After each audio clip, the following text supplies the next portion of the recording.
नमस्कार, अस्सलाम वालेकुम, सत श्री अकाल, जय भीम, जय शिवराय, जय सेवा। मैं हिमायू अली, आप देख रहे हैं RTI न्यूज़। पेश है आज की खास खबर। चंद्रपुर जिले के खासदार नामदार बाड़ू उर्फ सुरेश धानोरकर द्वारा मुस्लिम आरक्षण को समर्थन किया गया तथा शिष्टमंडल के साथ राष्ट्रपति जी से मुलाकात की बात कही गई। सरकार ने मुस्लिम समुदाय के शैक्षणिक, सामाजिक, आर्थिक पिछड़ेपन को देखते हुए 2004 में एक राष्ट्रीय आयोग का गठन किया था। न्यायमूर्ति रंगनाथ मिश्रा ने न्याय आयोग से एक रिपोर्ट प्राप्त की। सभी क्षेत्रों में मुस्लिम समाज के पिछड़ेपन को देखते हुए आज नियोजन भवन, जिलाधिकारी कार्यालय चंद्रपुर यहाँ पर मुस्लिम समाज के शिष्टमंडल द्वारा खासदार जी को निवेदन देकर समस्या से अवगत कराया गया। निवेदन देते समय सैयद आबिद अली, एडवोकेट शाकिर मलक, सोहेल शेख, हाजी इमरान दोसानी, हाजी हारून, रमजान अली, मुनाज शेख, अब्दुल सिद्दीकी, इरफान शेख, सीम खान, लतीफ़ खान, जावेद सिद्दीकी, कादर शेख, एजाज रिजवी, महिलाओं में शाहीन शेख, कौसर खान, नाहिदा काजी आदि अनेक महिलाएं मौजूद थी। आइए देखते हैं मुस्लिम आरक्षण को लेकर चंद्रपुर जिले के खासदार बाड़ू उर्फ सुरेश धानोरकर जी ने क्या कहा। सुनते हैं उन्हीं की जुबानी।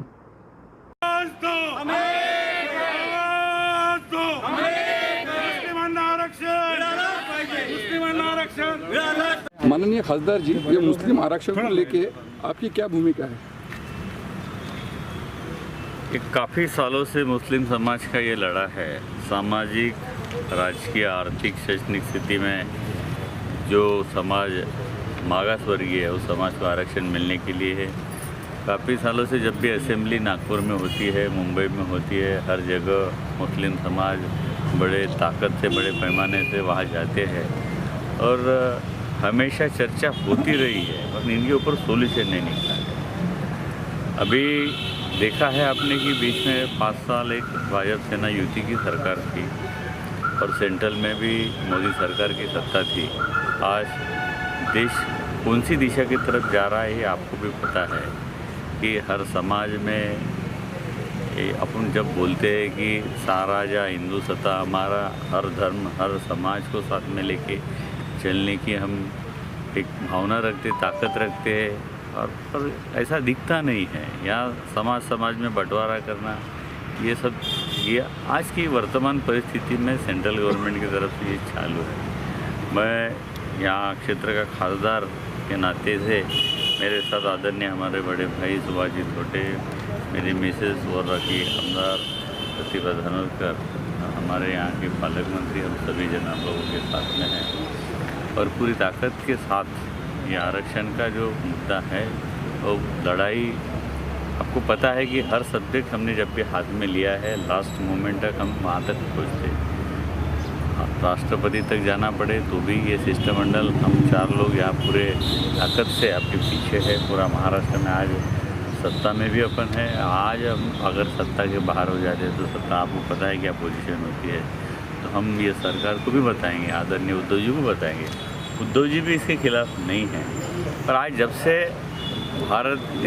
जब से महाराष्ट्र में सत्ता आई है, हर जगह से देखा गया तो ये सरकार को बहुत परेशानियों का सामना करना पड़ रहा है। जहाँ बड़े पैमाने में बारिश हो रही, दूसरा एक कोविड-19 का लगभग 8 महीने हो गए उससे जूझ रहे अपन, अकाली ये बारिश होना, इससे भी किसानों का नुकसान हो रहा है। यानी ऐसा हर जगह से सरकार को तकलीफ में लाना चालू है।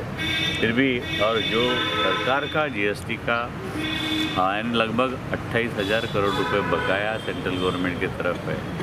आज जब पैसे की ज़रूरत है, जिस समय एग्रीमेंट किए गए थे GST के बारे में, हर स्टेट में लागू करने की बात किए थे, GST का परतावा करने की बात किए थे, पर वो अभी तक जिस पैमाने पे देना चाहिए उस पैमाने पे दिया नहीं।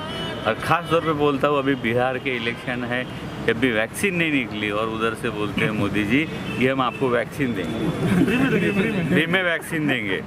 वहाँ केवल 2 लाख लोगों को पॉजिटिव निकले हैं एज़ कम्पेयर टू अपने इंडिया, महाराष्ट्र।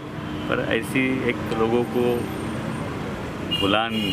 भुलावना देने की, चूतिया बनाने का कार्यक्रम पूरे देश में चालू है, लोग समझदार हैं। पर मैं ज़रूर ये सामाजिक, राजकीय, आर्थिक, शैक्षणिक स्थिति जो मुस्लिम समाज में आरक्षित लोग है इसमें होना चाहिए, उनको इंक्लूड करने के लिए मैं सभागृह में भी एक क्वेश्चन उठाऊंगा। और हमारे एमएलए भी है और सरकार भी रहने के कारण राज्य सरकार से तो इस बार तो हम पूरे पुश धक्का दे के सेंट्रल में सुनेंगे।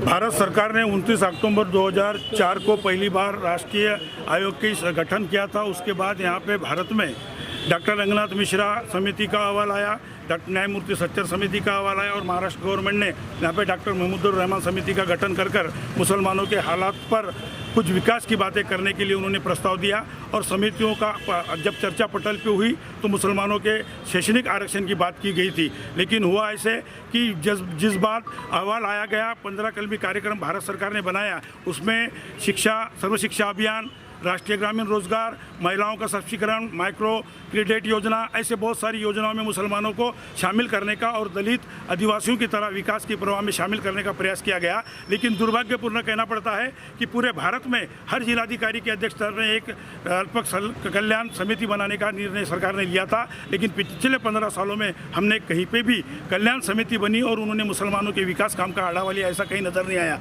मुसलमानों को बार बार किया जाता है कि आपके लिए विकास के बहुत सारे कार्यक्रम है। 15 कली कार्यक्रम के तहत आपने देखे कि कहीं हॉस्टल बनाए गए, जिस हॉस्टल में बच्चियों को सिर्फ सोने का इंतजाम है, खाने का कोई इंतजाम नहीं है। ITI में बच्चों को पढ़ाई के लिए प्रावधान किया गया, लेकिन कितने बच्चे हमारे प्रावधान का फायदा लेते हैं। इसके साथ ही पुलिस पूर्व प्रशिक्षण में हमारे युवाओं को और युवतियों को शामिल करने की बात की जाती। सरकार हर तरीके से बात कर लोगों को भावनाएं और लोगों को लुभाने का काम कर रही है। हम ये देखें कि पहले मार्च को बजट में तरतूद की जाती है और दूसरे मार्च के बजट में पैसा वापस लिया जाता है। इस तरीके से मुसलमानों को भुलावना देकर विकास की बात की जा रही है। हमारी मांग है कि मुसलमानों को शैक्षणिक आरक्षण दिया जाए, मुसलमानों को राजनीति में सहभागिता दी जाए, मुसलमानों के विकास के लिए और पढ़ाई के लिए आश्रमशाला के धरती पे आश्रमशाला निर्माण किया जाए और मुसलमानों को विकास के प्रवाह में लाने के लिए डॉक्टर महमूदुर रहमान समिति और जिस न्यायालय ने जो निर्देश दिया है उसका पालन करें। माननीय खासदार महोदय ने ये बात राष्ट्रपति जी तक पहुंचाकर